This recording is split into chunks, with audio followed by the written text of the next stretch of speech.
Phone చేయాలి. నీకేం కాదు షించాన్. అరే ఏమైంది మేడం? షించాన్ కి ఒంట్లో బాగోలేదు మేడం.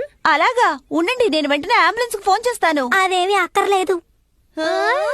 ఏంటి అక్కర్లేదా? నాకేం లేదు, నేను బానే ఉన్నాను.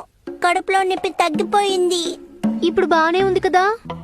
నాకెందుకో ఇది పెద్ద సమస్యలాగే అనిపిస్తోంది. ఎందుకైనా మంచిది తన పేరెంట్స్ కి చెప్పేద్దాం. నేను వెంటనే వాళ్ళ నాన్నకి ఫోన్ చేసి చెప్తాను. వద్దు మేడం, చెప్పదు ప్లీజ్. ఏంటి చెప్పకూడదా? ఇప్పుడు నువ్వు బాగానే ఉన్నావా? ఇప్పుడు నీకు కడుపు నొప్పి లేదా షించాన్? లేదు మేడం, నొప్పిగా లేదు. ఆ తర్వాత నొప్పేస్తుందని చెప్పకు. తర్వాత కూడా చెప్పను.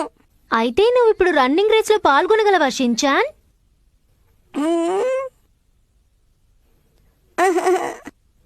ఇప్పుడు మళ్ళీ నొప్పిగా ఉంది మేడం. ఏంటి మేడం